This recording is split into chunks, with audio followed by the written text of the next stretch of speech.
You know, when I was a kid, life was all about heading down to the park for a skate, then ducking out for a Chiko roll. So Australian.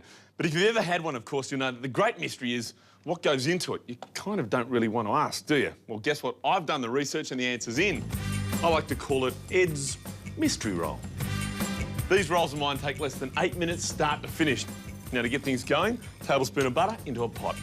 Then we're going to chuck in a cup of shredded cabbage and 1 stick of celery, 1 carrot and 1 brown onion, all sliced finely or grated, whatever works for you.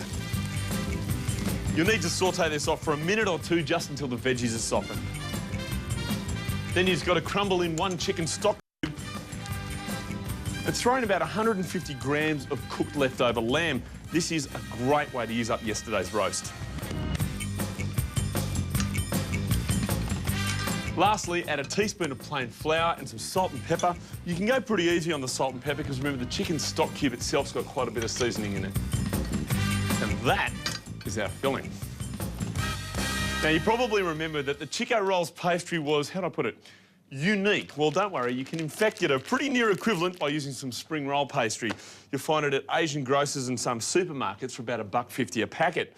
All you got to do is lay it on the bench, then give it a brush with a little bit of egg to help it stick together, just on 3 sides. Then grab some filling on top, and then the rolling's pretty easy. You go over at the bottom, in from the sides, and then just keep rolling up. Then at the end, give it another little brush of egg mix, just to help it stick.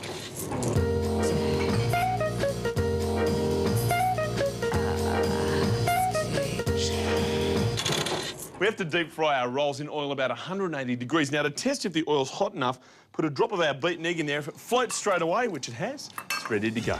So scoop that back out and whack the rolls in. They should take about a minute, maybe 2 minutes to cook. And as soon as they're golden brown, just drain them on some absorbent paper and give them another little sprinkle of salt. And these days, of course, the sauce of choice, sweet chilli, what else? But next time, instead of taking a skate down to the local takeaway, take a stroll in your own kitchen because you can make these in no time flat. And as far as this great Aussie mystery is concerned, well, case closed.